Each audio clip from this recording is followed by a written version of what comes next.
자, 두 번째. 산세 라인 및 냉각 사상화 변 라인. 첫 번째, 산세 라인부터 볼까요? 산세 라인은 열간화변이 끝난 거는, 열간화변이 끝난 스트립에는 불순물이나 스케일 같은 것이 있거든요. 그래서 이런 거를 제거하는 목적입니다. 이것이 이제 산세의 주목적이죠. 그러면 여기에 보면은, 그러면 스트립 표면은 스케일이 이렇게 구성되어 있거든요. 요거는, 요 스케일의 구성, 요거는 필기에도 잘 나오고 실기에도 좀 아주 중요한 사항입니다. 그래서 이렇게 밑에가 기지라 그러면, FE 기지라 그러면, 여기가 바깥쪽 외부 공기겠죠. 여기가 외부 공기면은, 또 기지 안쪽서부터 FEO가 형성되고, 그 다음에 FE3O4, FE2O3 이렇게 형성이 되거든요. 이거는 이렇게 생각하면 됩니다. FE가 처음에 산화될 때 5하고 산화돼서 1대1로 해갖고 FEO가 돼요. 그 다음에 FEO가 또 산소하고 결합해서 그 다음에 FE3O4가 됩니다. 자, 요거는 5가 50대 50이거든요. 얘는 조금 넘고요.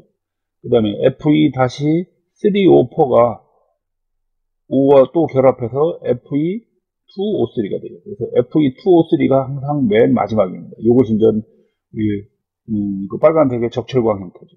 그래서 FE2O3가 가장 많아요. 이때 이거하고 항상 산소가 많은 쪽이 가장 바깥쪽이거든요. 그러면 어느 쪽이 많은가는 이걸 비교해보면 되죠. 이거는 산소 원자 하나에 철 원자 하나니까 1대1. 근데 얘는 산소 원자 3개에 철 원자가 2개죠. 그럼 어떻게 됩니까? 산소가 5분의 3이 있는 거죠. 5분의 3. 그러면 60%가 있는 거죠. 그러니까 얘는 50%가 있는 거고. 그러면 얘는 산소가 7분의 4가 있는 거죠. 7분의 4니까는 뭐 한 54% 정도? 이 정도 있는 거네요. 그러니까 그래서 그러면 요것이 가장 바깥에서 하는 걸 알 수가 있겠죠. 산소가 가장 많이 접한 거니까.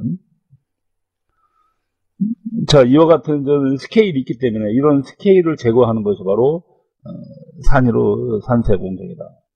그 다음에 또 산세 작업을 하기 위해서는 연속적으로 이렇게 쭉 가야 되는데 그러기 위해서는 용접을 하는 겁니다.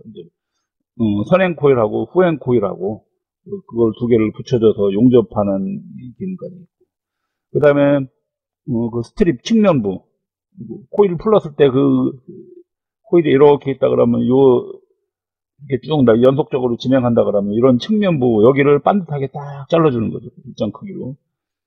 그래서 그런 거 보고 측면부에 불량부 제거하는 거, 그게 사이드 트리밍입니다. 사이드 트리밍. 그럼 이런 공정의 순서를 보면 이렇게 되게 되어 있습니다. 공정의 순서는 맨 처음에 언코일링, 그러니까 열간압에서 나온 건치에서 나온 스트립이 이렇게 쫙 말려 있죠. 이렇게 말려 있는 이거를 이제 다시 풀어주는 거죠. 풀어주는 걸 보고 언코일링, 풀어주는 게 언코일링. 그 다음에 요거를 언코일러가 여기에 하나만 있는 게 아니라 옆에 또 하나가 있습니다. 옆에 이렇게 또 하나 있어갖고 여기서도 또 이렇게 해서 이렇게 들어가요. 그러면 이러고 하나가 들어가고 그 다음에 이것이 다 풀어졌다. 그러면 그 다음 거가 이어져서 이렇게 들어가거든요. 이때 이제 이런 거를 앞뒤하고 끝을 예를 들어서 판재 이것이 앞판이라고 그래요.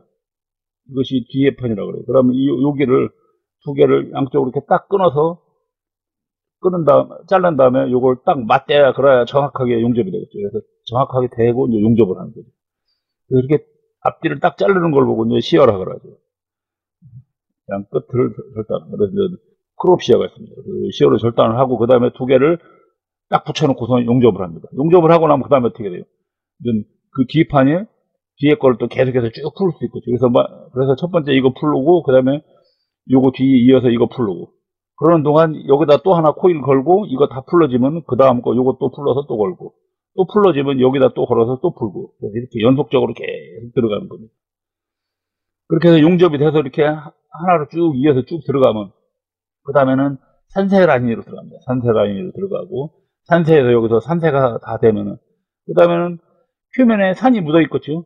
여기 이렇게 철에 이런 걸 다 제거했는데도 불구하고 여기에 표면에 뭐가 묻었어요? 산이 묻어 있거든요. 산이 묻어 있기 때문에 이 산을 제거하기 위해서 따뜻한 물에다 한번 살짝 담궜다가 산세척이죠. 여기서는 산세척입니다. 산세척이고 요 산세에서 이제 스케일 제거나 불순물 제거가 이루어지는 거고요. 그러고 난 다음에 물이 묻어 있으니까 당연히 건조를 하겠죠. 건조를 하고 그 다음에 다 됐으니까 이제 다시 감는 과정이. 그래서 마지막에 다시 이렇게 감는 과정이죠. 이쪽을 보고 코일러 다시 이제 코일링하죠. 리코일링. 자, 그러면 전 산세 작업에서 산의 종류는 우선 염산이라는 게 있고 전 황산이 있거든요. 주로 쓰는데 그 중에서 염산을 많이 씁니다. 염산을. 황산보다 염산을 많이 씁니다. 그리고 이게 산에 의해서 이 기지금식도 부식이 되거든요. 그러니까 이거를 여기까지는 부식이 되고 그다음에 여기까지는 부식이 되지 말라고 부식 억제제를 이제 같이 넣거든요. 그런 거보다는 뭐 부식 억제제 또는 뭐 과산세 방지제라고 하는데 인히비터라는 걸 이런 걸 이렇게 넣어줍니다. 그러면 전 부식이 억제되겠죠. 그리고 전 그 산 탱크 같은 경우는 좀 몇 개가 있습니다. 몇 개가 있는데 대부분 산 탱크 농도는 1번 산 탱크부터 차례대로 전 끝에 것이 가장 짙고, 그러니까 처음 것이 가장 옅어요. 그리고 이 산 탱크에서는 산의 농도하고 온도를 관리합니다. 산의 농도와 온도는 관리하는데 산 가스의 농도는 전 관리를 하지 않죠. 그리고 산세 작업할 때 산세 작업에 예비 처리할 때 뭐 연마 작업 같은 거 필요 없습니다. 그냥 갖다 집어넣으면 산세가 다 이 산이 다 깎아버리는 거죠. 아까 산의 종류가 염산과 황산을 쓴다고 했는데 염산의 특징은 황산보다는 산세 능력이 우수하다는 거죠. 이걸 먼저 하기 전에 황산을 먼저 해봐야 돼요. 황산은 아까 스케일층이 기지가 이렇게 있고 여기가 FEO고 요 밑에가 FEO고요. 그 다음 층이 FE3O4고 그 다음 층이 FE2O3죠. FE2O3인데 이 문제는 황산이 여기 위에 있는 FE3O4나 2하고는 반응 속도가 상당히 느리다는 거예요. 반응을 잘 안 하는 거죠.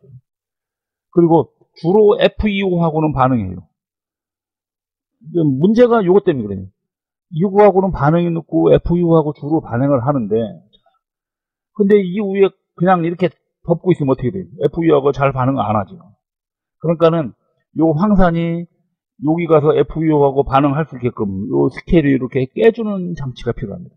스케일을 깨주는 장치가. 그래서 스케일에 균열을 주는 예비 처리가 필요하다. 스케일 방리라고 하거든요. 이제 요런 예비 처리만 하는 겁니다. 산설에서 요 예비 처리만. 그래서 스케일 방리 요런 이렇게 깨주고 그러면 깨주고 난 다음에 산이 들어가면 어떻게 됩니까? 요 틈으로 산이로 들어가면 요 산이 이제 FU하고 반응하는 거죠. 요거하고 반응해서 여기를 똑똑 떨어뜨리는 거죠. 그러면 그렇게 해서 이제 요렇게 해서 요렇게 떨어져서 나가는 거죠. 스케일이. 자, 그렇기 때문에 어떻게 돼요? 산세 속도가 좀 느리고 온도에도 민감합니다. 그래서 온도도 상당히 높여줘야 되거든요.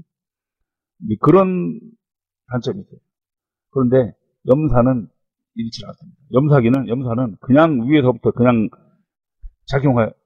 위에서부터 그냥 FE2O3에서부터 그냥 싹싹 깎아버려요. 그렇기 때문에 산세 능력이 아주 우수하고, 그 다음에 이렇게 파쇄시킬 필요가 없죠. 파쇄는 안 시켜도 그냥 위에서부터 그냥 쫙 깎아버리니까요. 그래서 스케일 파쇄기라는 게 필요 없어요. 황산은 반드시 필요하죠. 황산은 스케일 파쇄기가 반드시 필요한데, 얘는 이렇게 파쇄기 하기 위한 파쇄 장치가 필요한데, 염산은 스케일 파쇄기라는 게 필요 없어요. 그 다음에 온도에도 민감하지 않아요. 온도 굳이 안 해도 그냥 이렇게 쭉 지장이 없이 되는데, 물론 온도를 좀 높이면 더 빨리 됩니다. 그렇지만 저는 온도에 그렇게 민감하진 않다는 얘기예요.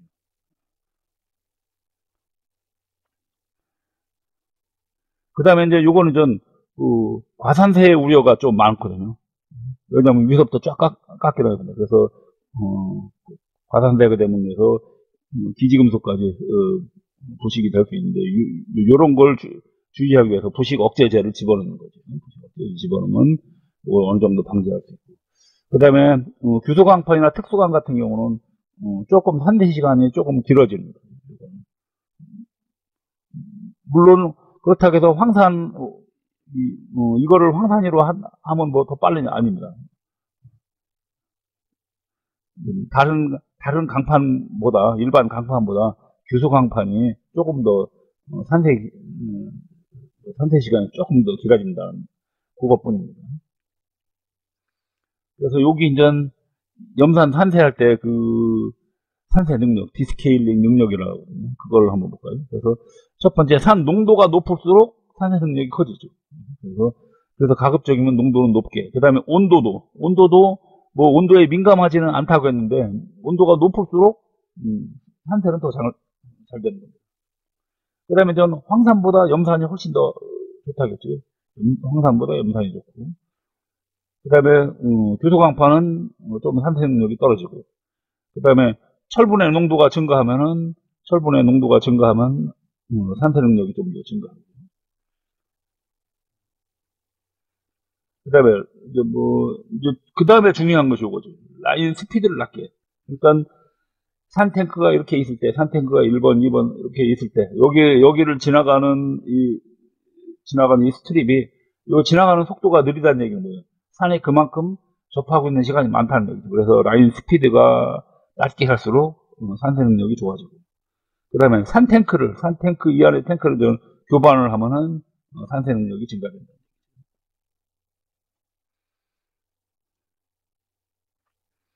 그다음 과산세 발생 원인이 있습니다. 과산세 발생 원인은 첫 번째, 산의 온도나 농도가 너무 높을 때, 그 다음에 라인 스피드가 매우 늦을 때, 아까 이제 능력이 증가한다 그러는데 이것이 이제 너무 증가하는 거죠. 그 다음에 요것이 가장 큰 원인이라고 봅니다. 그렇죠? 이 라인이 가다가 멈춰섰습니다. 멈춰섰으면 어떻게 돼요? 이 안에서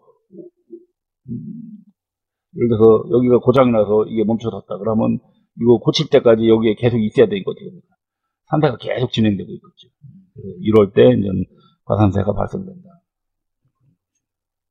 그 다음에 이 산도 재생을 해야 됩니다. 예를 들어서 이제 뭐냐면 요 밑에 한번 반응하고 볼까요?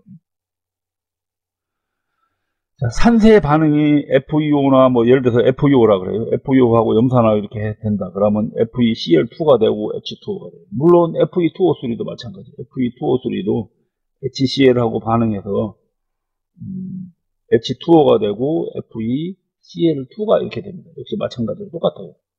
그래서 FeO하고 FeCl2가 되는데 물론 여기에 개수가 좀 틀리겠죠. 개수가 여기 3개고 여기는 1개는 여기가 3개가 되려고 그러면 여기 6개니까 6개, 여기가 둘, CL이 6개, 여기는 2개, 여기는 CL이 6개, 그러면 3이 이렇게 되나요? 3.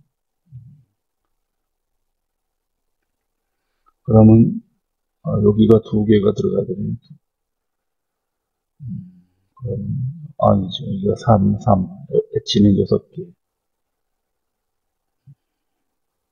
이렇게 되면 여기가 3, 3이고, H는 H2O니까 3이니까 6개, H가 6개 있어야 되고, CL이 있고, 그러면 CL하고 CL이 6개 있고, FE가 2개.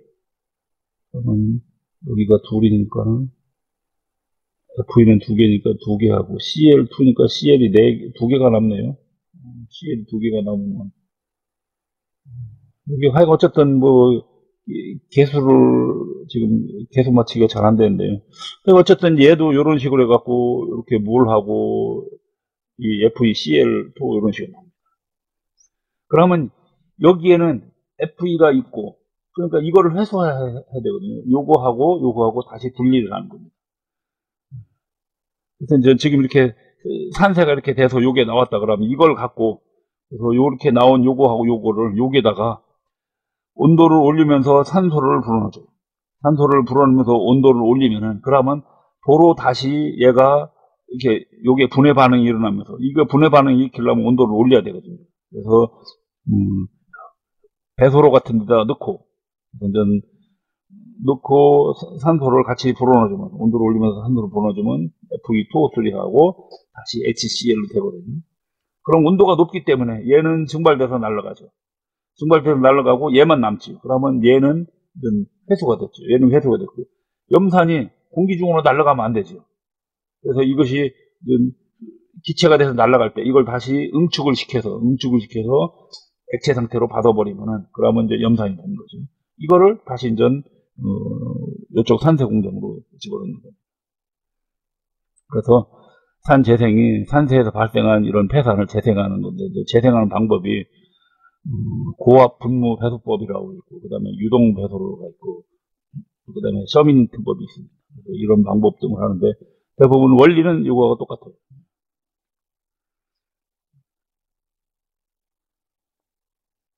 그 다음에 SRS라고 있습니다. SRS라고 해서 실리카 리무벌 시스템이라고 하는데, 산화철 중에 불순물이 대부분 SiO2 계통이거든요. 그래서 그런 걸 정제하는 공정을 또 SRS 공정을 거쳐야 된다. 그렇게 해서 이렇게 순수한 Fe2O3하고 염산하고만 별도로 분리하는 거다. 그 다음에 저는 설비를 한번 보겠습니다. 자, 우리가 근데 여기서 아까 앞에서 여기 산세 과정에서 뭐라고 했냐면, 여기서 리코일링 한다고 했거든요. 건조하고. 근데 이제 요거는 산세할 때만 이렇게 하는 거고, 이것이 실제는 또 예를 들어서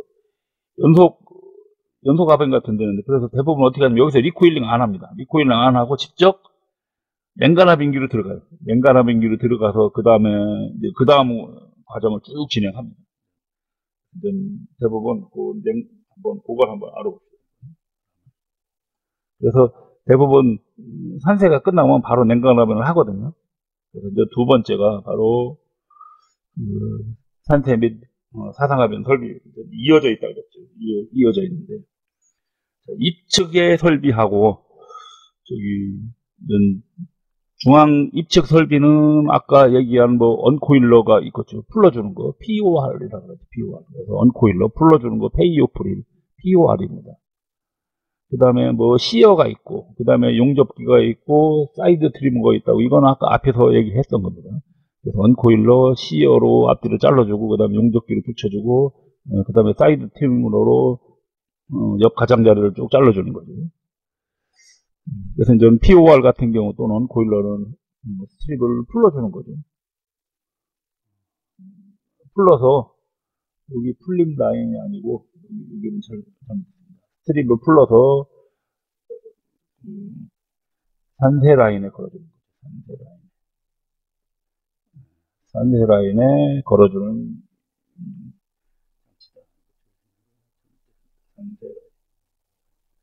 그래서 산세 라인에 걸어주는 입측 설비입니다. POR.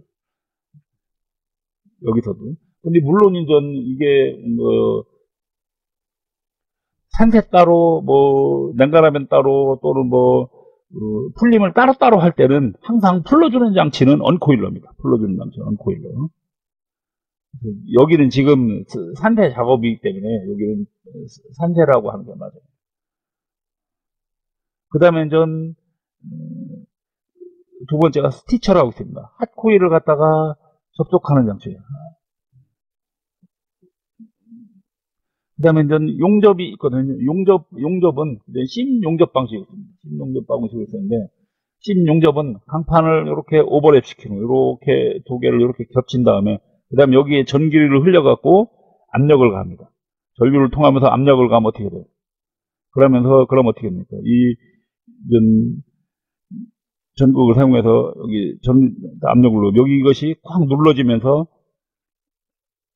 예를 들어서 판재가 이렇게 있으면 여기를 겹친 상태에서 여기를 눌러주면서 압력을 해, 전류를 통하면서 눌렀으니까 이게 두 개가 판이 붙겠죠. 그래서 이런 방식을 보고 심 용접 방식이라고 하고, 용접의 기본 원리로 보면, 이제,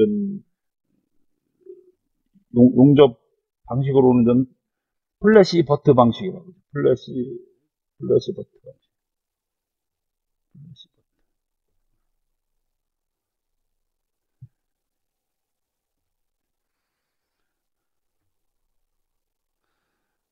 그 다음에 이제 루핑 피트라고 있습니다. 루핑 피트는 이제 이렇게 이어진 코일이 이송 중에 저장이나 또는 장력을 조정하거나 또는 속도 조정을 하는 것이고, 이제 이것이 루핑 피트예요. 루핑 피트 역할이 핫코일 이송 중 저장, 장력 조정, 속도 조정을 하는 건데, 요거는 어떻게 하냐면요. 여기를 한번 볼까요? 밑에 그림. 밑에 그림을 보면은 여기에 산세 입측 설비가 이렇게 있습니다. 여기서 이제 언코일러죠. 여기 두 개, 얘가 언코일러, 얘가 이제 입측 릴이죠. 그래서 얘가 POR입니다. POR. 페이 오프 릴, 풀러주는 입측 릴이고, 그 다음에 여기서 얘가 이제 크롭, 얘가 시어죠. 시어로 절단하고, 얘가 시어고, 그 다음에 요거가 여기서 두 개를 용접해주는 용접기죠. 용접기입니다.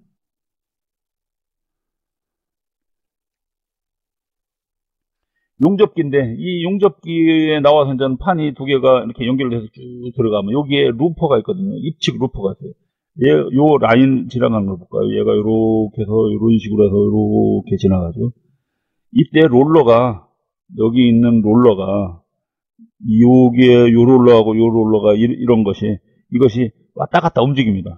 예를 들어서 이것이 여기에 있다 그래요. 요렇게 있다고 합시다. 그럼 어떻게 됩니까? 움직이는 게 요렇게 가죠. 그러면 아까 처음보다 경로가 짧아졌죠. 그럼 더 빨리 지나가는 거죠.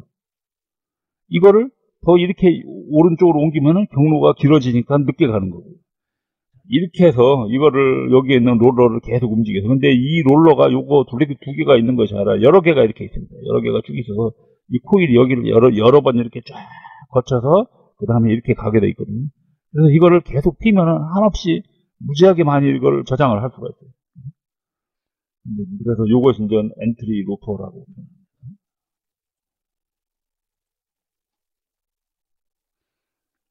자, 그것이 이제 요 루핑 피트, 엔트리 루퍼죠. 엔트리 루퍼. 엔트리, 입측 루퍼입니다. 엔트리 루퍼의 요 기능이 바로 요 이송 중 저장, 장력 조정, 그 다음에 속도 조정을 하는 거죠.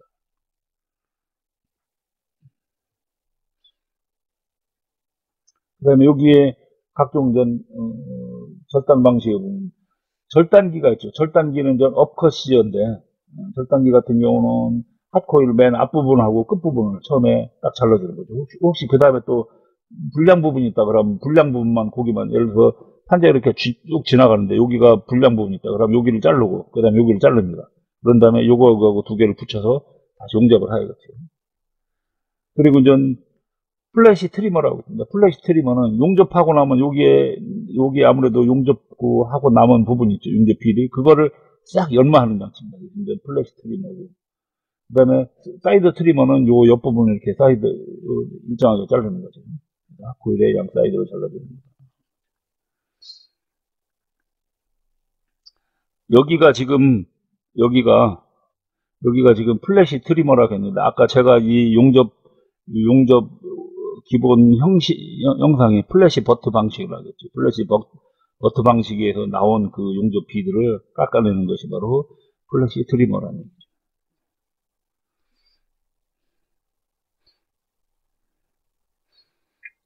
그 다음에 이제 이렇게 되면은, 자, 여기서 이렇게 엔트리 루퍼를 거쳐서, 그 다음에 이렇게 쭉 가다가 여기 이제 레벨러를 들어갑니다. 레벨러는 뭐냐면요. 여기서 지금 이렇게 왔다 갔다 구부러져 있는 거, 이걸 여기서 완전히 반듯하게 펴주는 겁니다. 반듯하게 펴서 형상 조정을 하고, 그 다음에 산탱크로 이렇게 쭉 집어넣게 돼 있는 겁니다. 그러니까 산탱크로 들어가기 전에 완전히 쫙 펴서 가는 거죠. 그래서 레벨러를 거치고, 그 다음에 이제 산탱크로 들어가게 됩니다. 그 다음에 산탱크를 거쳐서 나올 때는 수세하고 건조를 해야 되는데, 수세하고 건조하기 전에 산 출측에서 요거 중요합니다. 산탱크 거쳐서 나올 때 스트립에 뭐가 묻어있죠? 산이 묻어있죠, 산이. 산이 묻어있는데 이거를 제거를 해야 되는데 이걸 제거하면 어떻게 됩니까? 산이 외부로 나오니까 외부로 나오면 어떻게 돼요? 이런데 다른 기부품을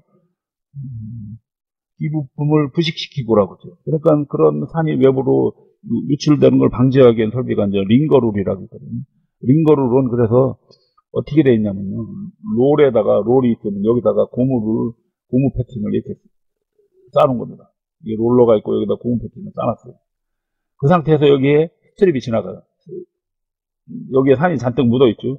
산이 묻어있는 스트립을 얘가 이렇게 지나가면 어떻게 돼요? 이렇게 지나오면서 요 고무 패킹에 의해서 산은 제거되고 나오는 건 멀쩡한 것만 이렇게 나오는 거죠. 이것이 이제 링과 롤이라는 얘기죠. 그러고 나면 그 다음에 이제 수세를 하고 그 다음에 건조를 하는 거죠. 그래서 산세가 완료된 핫코일에 남아있는 그래도 여기에 이제 마저 묻어 있으니까 그거 산을 중화시켜서 제거하고 그 다음에 전 물을 말리는 것이 이제 건조 작업이다.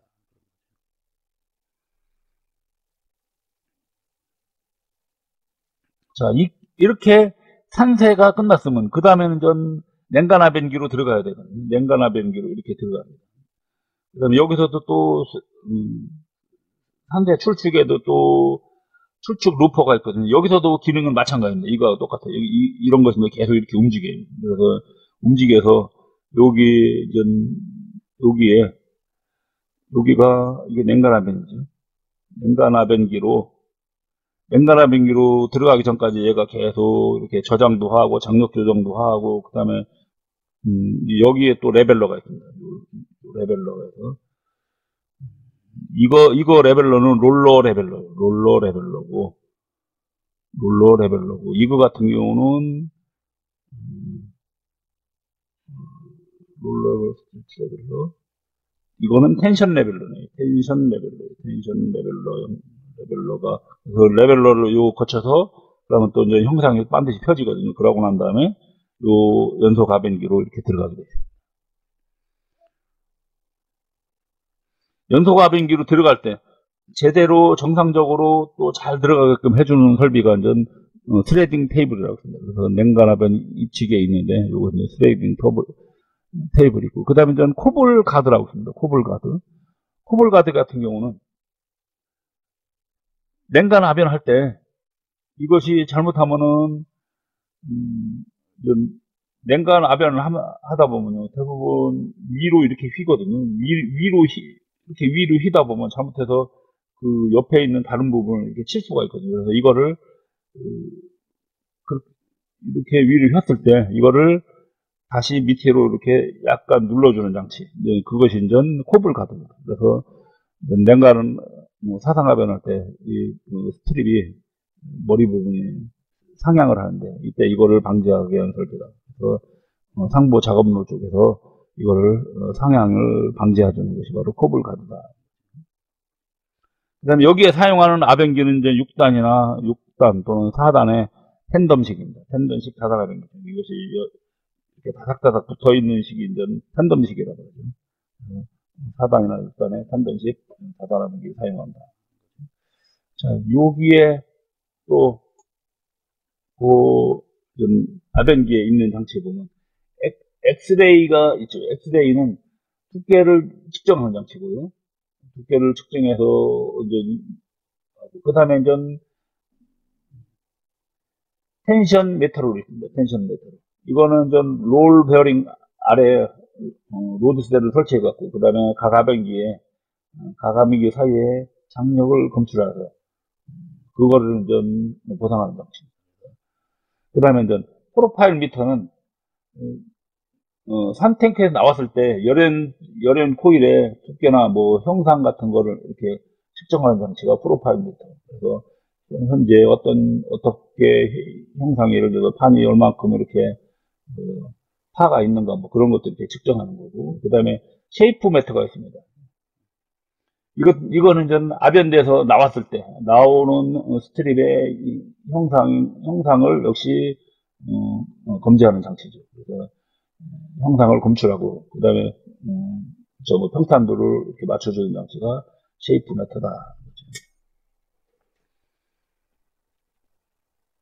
기타 요 아벤기의 부대설들은 뭐 롤 연마기는 저거죠. 그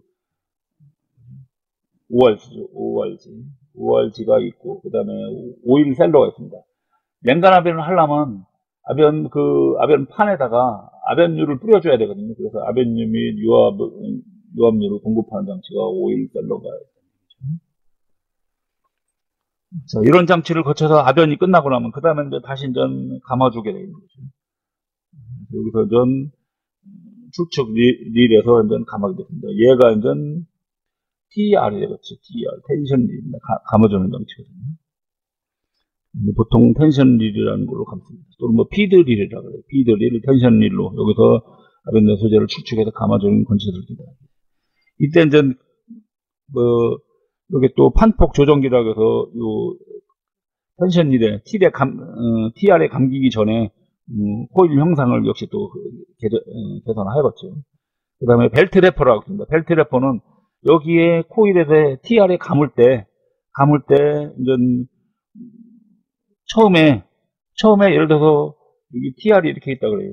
그래서 판자가 이렇게 들어올 때 판자가 여기에 잘 감기게끔 여기 래퍼로 이렇게 감싸줍니다. 그러면 얘가 이렇게 쏙 들어가서 감기기 시작하죠. 그럼 감기기 시작하면 그다음부터는 이거를 빼도 되죠. 그러면 그래서 감기기 시작하면 얘를 빼버립니다. 그러면 그다음부터는 자동적으로 계속 쭉 감기게 되죠. 그런 것이 벨트 래퍼다. 자, 여기에 요 오른쪽을 보면 산세 공정에서 텐션 레벨러가 있거든요. 텐션 레벨러가 있는데 여기 텐션 레벨러. 이 텐션 레벨러의 기능.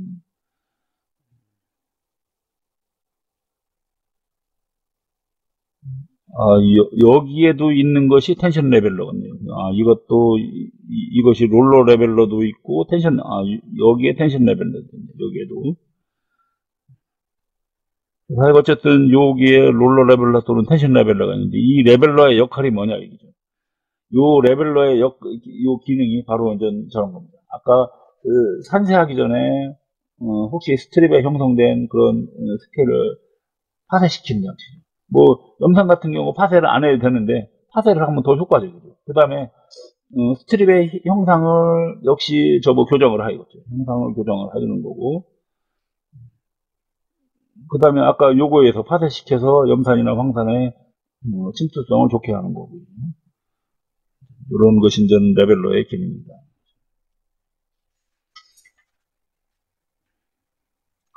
그 다음에 아까 용접 방식이 심 용접기로 쓰는 거고 용접기는 심 용접기인데 용접 방식은 플래시 버트 용접 방식이에요. 플래시 버트 방식이에요. 그래서 이 플래시 버트 방식의 특징을 보면 온라인 상태에서 선행 코일하고 후행 코일을 연결해 줄 수 있다는 거죠. 온라인 상태에서 라인이 진행하는 상태에서. 그리고 용접 속도가 상당히 빠릅니다. 그 다음에 열 영향부라는 게 거의 없죠. 왜 그러냐면 판자가 이렇게 있고 판을 이렇게 겹친 다음에 그 다음에 여기를 용접기가 위아래 이렇게 누르면서 압력을 가하면서 전기를 통해서 전류에 의해서 이거를 딱 붙여버리는 겁니다. 열량양부가 그다지 많지는 않아요. 아주 조금밖에 안 되는데. 그래서 열량양부가 상당히 좁다. 그 다음에 압력으로 눌러주는 거죠. 압력이 누르기 때문에 가압력이 유효하게 적용된다. 그래서 훨씬 더 용접이 잘 되게 됩니다. 그 다음에 접합 강도가 크죠. 접합 강도가 상당히 크다. 이것이 플래시 버트 방식의 특징이다. 용접기는 심 용접기죠. 용접기는 심 용접기다.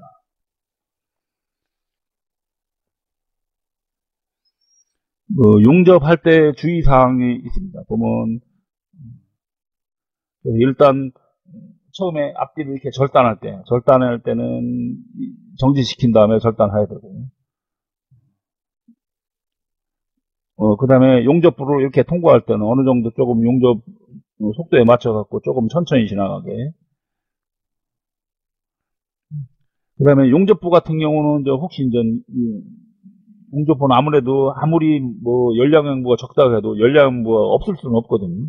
그래서 열영향 열영향 받은 부분은 어쩔 수 없이 조직이 불균이라고 열응력이 잔류합니다. 그래서 만일 속도가 너무 빠르면 이 잔류 열응력 때문에 이것 때문에 좀 강도가 커서 아변이 잘 안 될 수도 있고, 그 다음에 균열이 발생할 수도 있고. 그래서 용접부 아변할 때는 이런 거에 주의해서 해야 된다는 거고요.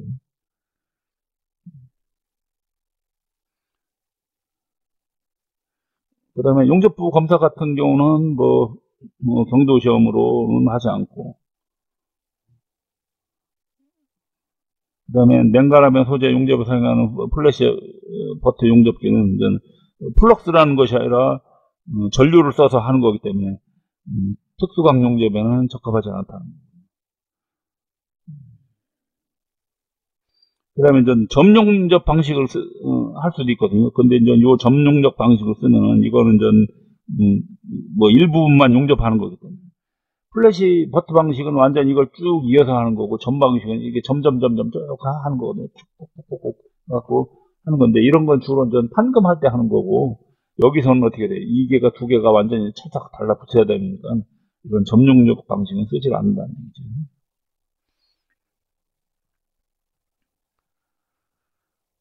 그 다음에 냉간 사상압변 작업을 보겠습니다. 아까 냉간 사상압변기는 텐덤식으로 여러 개 붙어 있는데 5 내지 6개의 스탠드가 다닥다닥 붙어 있는 텐덤식이죠. 그래서 그러고 여기서 원하는 두께로 압연하는데, 이때 압연기는 4단 내지 4단이나 또는 6단 압연기를 사용합니다. 4단, 6단 또는 다단 압연기, 다단 압연기라고 해서 유성 압연기나 또는 센지미어 압연기 이런 것 등을 쓰는 거죠. 센지미어. 이런 압연기 등을 쓰는 것이 바로 냉간 압연 작업이죠. 이 냉간 압연에서 요 텐덤 냉간 압연은 산세공정에서 스케일이 제거된 스트립을 원하는 두께로 압연하는 것이 바로 냉간 사상 작업이다. 그러다 보니까는 이거는 압연이 잘 안 되겠죠. 냉간 상태이기 때문에. 그렇기 때문에 이 압연을 하려고 보면 이 변형정에 의해서 열이 많이 발생합니다. 열이 발생하는데, 이때 열 발생을 방지하기 위해서 반드시 냉각수를 뿌려줘야 돼요. 냉각수를 물을 뿌릴 수가 없거든요. 그러니까 뭐냐면 기름을 뿌려줍니다. 압연유를 뿌려주는 거예요. 이것이 이 기름이 냉각 역할도 하는 거죠. 그래서 압연유를 뿌려주면 압연이 잘 되게 해주는 거죠.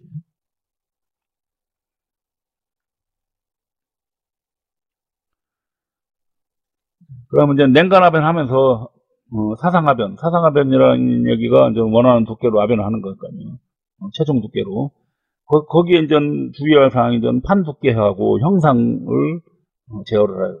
그래서 판 두께 같은 경우는 외적 요인, 내적 요인 그런 것들이 있는데, 외적 요인 같은 경우는 소재의 판 두께 차이, 그 다음에 경도 변화, 그 다음에 산세 용접부의 판 두께 같은 경우, 산세 용접부는 아무래도 조금 두껍죠. 그런 것들. 그 다음에 그래서 핫코일 자체에서 나오는 요인이죠. 그 다음에 내적 요인은 속도 같은 거, 속도. 그 다음에 압연 롤러가 좀 편심이 됐다. 또는 압연 조건이 변동이 됐다. 그 다음에 압연유 윤활이 좀 잘 안 된다. 또는 너무 많다. 그런 압연 윤활의 조건이 이게 변동. 이런 것이 내적 요인이죠. 그래서 내적 요인과 외적 요인은 이걸로 구분하면 돼요. 핫코일 자체에서 있는 거는 외적 요인이고, 그 다음에 나머지는 내적 요인이라고 합니다. 그래서 이런 요인 등을 다 판단해서 자동으로 판 두께를 AGC가 합니다. 역시 마찬가지로 여기서도 AGC가 있는 거죠. 이 AGC가 자동으로 두께를 조절하게 됩니다. 이것이 판 두께 제어. 그 다음에 형상 제어 같은 경우. 그 다음에 형상 제어도 역시 영향을 주는 인자가 여기 판 두께 변동 차이, 요 판 두께 변동 차이, 그 다음에 소재의 폭방향 또는 길이 방향에 따른 경도 차이, 그 다음에 소재 형상 같은 거. 그러니까 소재 형상이라는 얘기는 예를 들어서 이런 식으로 파가 있다, 그럴 경우, 또는 소재가 좀 한쪽으로 치우쳤다, 그런 거죠. 이런 것이 형상의, 이것도 역시 외적 요인이고, 그 다음에 자체 영향을 줄 수 있죠. 자체 영향으로는 롤 자체가 이렇게 크라운이 발생했다. 또는 스탠드 압연 작업에서 압연 스케줄이 변동이 됐다. 또는 압연 하중이 변동이 됐다. 그 다음에 압연 온도 같은 거, 그 다음에 압연유 상태 같은 거. 그래서 이런 것 등은 역시 자체 영향이라고 볼 수 있는 거죠. 내적 요인이죠, 이것들. 자, 아까 여기에 냉간 압연을 할 때 압연유를 사용한다고 했거든요. 이때 압연유 사용 효과를 이건 잘 알아두셔야 됩니다. 그래서 첫 번째 냉각 효과가 있죠. 아까 여기에 냉각을 하기 위해서 보면은 압연유를 분사한다고 합니다. 그래서 이제 압연유 사용 효과가 냉각 효과가 있고 첫 번째 그래서 마찰열을 제거하고 그로 인해서 품질이 좋아지고 그다음에 롤이 받는 영향을 줄여갖고 롤 사고를 방지할 수 있는 것이 냉각 효과고 그 다음에 두 번째는 이제 윤활 효과가 있죠. 기름이니까 어떻게 돼요? 롤 표면에다 유막을 형성해서 윤활 효과가 있고 그 다음에 마찰 개수를 감소시키겠죠. 기름 때문에. 그 다음에 그럼으로 해서 어떻게 돼요? 형상 불량을 또 방지할 수 있고 그 다음에 판이 파단되는 것 등을 방지할 수 있는 이런 것이 이제 윤활 효과. 그 다음에 이제 방청 효과가 있죠. 기름이 묻어 있으니까 어떻게 돼요? 압연 중에 발생하는 혹시 공기에 의한 산화를 이런 걸 방지하는 거. 그 다음에 세척 효과가 있죠. 만약 혹시 압연 판재 중에 뭐런 다른 오염된 물질 등이 있다. 그러면 이런 것 등을 제거할 수 있는 세척 효과. 그 다음에 이제 흡착 효과. 흡착은 요 윤활 효과를 하려면 이런 마찰 개수를 감소시키려면 스트립이나 롤에 살짝 달라붙어요. 그런 게 이제 흡착이죠. 그래서 달라붙어서 마찰 개수를 감소시키는 작용을 하는 것이 이렇게 5가지 효과입니다. 냉각, 윤활, 방청, 세척, 흡착 효과. 그 다음에 이쪽에 요구 조건이 있거든요. 요구 조건은 냉간 압연유는 윤활성이 좋아야 돼요. 윤활성이 좋아야 되고. 여기에 윤활 효과를 좋게 하려면. 그 다음에 마찰 개수도 작아야겠죠. 그래서 윤활성이 좋아야 되고, 마찰 개수가 작아야 돼요. 그 다음에 유성이나 유막 강도. 여기 아까 유막을 형성한다고 했는데, 이 유막 강도가 좋아야 되죠. 그래야 롤 표면의 유막을, 끝까지 유지할 수 있다. 그 다음에, 압연제의 사상면에, 그러니까 압연제에 영향이 없어야 되는 거죠. 압연제 표면에 영향이 없어야 되고. 그 다음에 열전도도가 커야 되죠. 열전도가 커야, 그래야 어떻게 됩니까? 마찰열을 쉽게 제거하는 거죠. 그래서 마찰열이나 변형열을 쉽게 제거할 수 있다. 그래서 열전도가 커야 된다. 사상면에 영향 없어야 된다. 유막 강도가 커야 된다. 마찰 개수가 작아야 된다. 윤활성이 좋아야 된다. 이것이 이제 요구 조건입니다. 가끔 보면 요 사용 효과하고 요구 조건하고 헷갈리는 수가 있습니다. 이거는 사용 효과에 의해서 이런 효과를 내기 위한 이런 요구 조건입니다. 이거하고 여기 있는 요 효과하고 요구 조건하고 헷갈리면 안 됩니다. 특히 이런 실기 같은 데서 이거를 헷갈리기가 쉬워요. 이거를 잘 알아두세요. 그 다음에 개념 잡기 문제를 한번 몇 문제 볼까요? 첫 번째, 산세 공정의 작업 내용이 아닌 것은 스트립 표면의 스케일을 제거한다. 맞죠? 그 다음에 압연유를 제거한다. 압연유는 이거는 압연이 끝난 다음에 그 다음 공정에서 하는 겁니다. 그 다음 공정. 우리가 지금 그 다음 공정은 안 했어요. 이거는 그 다음 공정인데, 이거는 전에 청정 공정이거든요. 그 다음 공정입니다. 우리가 다음에 할 공정입니다. 전에 청정 공정에서 해요. 압연유 제거는 전에 청정 공정이기 때문에. 우리가 지금 한 거는 지금 냉간 압연의 순서를 다시 한번 보면 이렇게 됩니다. 산세, 그 다음에 냉연, 그 다음에 전해 청정, 그 다음에 풀림, 그 다음에 조질압연, 그 다음에 정정으로 해서 정정 라인에서 그 다음에 제품이 되는 거죠. 이제 이런 식으로 가는데 우리가 지금 여기까지 했거든요. 산세하고 냉연까지 했기 때문에 여기가 이제 냉간 사상압연 냉간 사상까지 했기 때문에 요 전액 청정 다음에 할 거예요. 이것이 이제 여기다가 냉간 압연에서 할 때 아까 기름을 뿌려준다고 했죠. 이 기름을 제거하는 것이 바로 전액 청정입니다. 그래서 이거는 산세 작업이 아니다.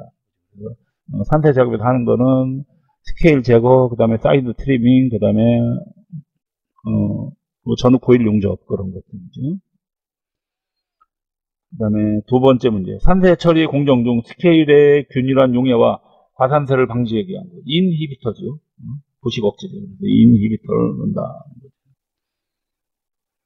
그 다음에 세 번째, 산세 공정에서 텐션 레벨러의 역할. 텐션 레벨러 같은 경우는 이 레벨러가 뭐 파쇄도 하고 그다음에 장력도 부여하고 그런 거죠. 그래서 보면은 자, 봅시다. 산색의 입측에 위치하여 후방 장력을 부여한다. 글쎄요, 후방 이거 장력은 언뜻 보면 레벨러에서도 할 수도 있는데 이거는 조금 의미는 좀 틀립니다. 이제 장력은 저거 갖고 하는 거죠. 얘는 전 루핑 피트에서 한다 했죠. 루핑 피트에서. 저기 엔트리 루퍼 쪽에서 루핑 피트 거기에서 주로 하고 이쪽 텐션 레벨러 쪽에서는 그렇게 많이 하지 않습니다. 그러니까 이거 기능이 요게 아니라고 보면 되겠네요. 그 다음에 뭐 스케일을 파쇄시킨 다음에 그 다음에 연신율을 부여하면서 교정한다. 그 다음에 균열을 줘 염산 침투성을 좋겠다. 이런 거 다 맞죠. 그 다음 문제를 보면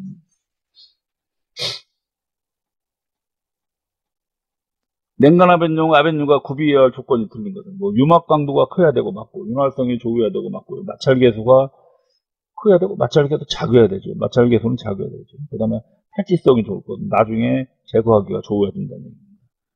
이런 특징이 아까 했었죠. 윤활성이 양호할 것, 마찰 개수가 좋을 것, 유막 강도가 클 것, 그 다음에 사상면에 영향 없을 것, 그 다음에 열전도도가 클 것, 그 다음에 하나 더 보면 나중에 제거성, 즉 탈취성이 좋을 것, 이런 것들이 있죠. 그 다음에 냉간하면 상세 공정에서 선행 강판과 후행 강판을 접합 연결한 설비인 용접기의 종류가 아닌 것은 뭐 버트 용접기가 있고 심 용접기, 뭐 레이더 용접기, 그 다음에 점용접 방식은 잘 안 쓴다 그랬죠. 이거는 판금 작업에서 많이 쓰는 거지 우리 아벤 작업에서 사용하지 않는 방식이라고 했죠. 그 다음에 냉간하면 설비 중 출측 건치 설비, 출축에 있는 거니까 TR이 되겠죠.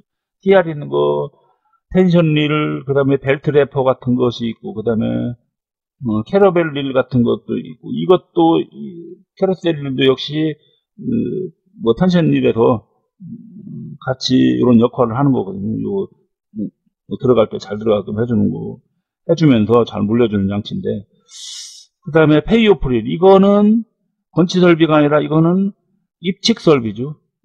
입측 풀러주는 설비입니다. 입측 풀러주는 설비. 그래서 입측에서 핫코일을 풀러주는 설비가 POR이다.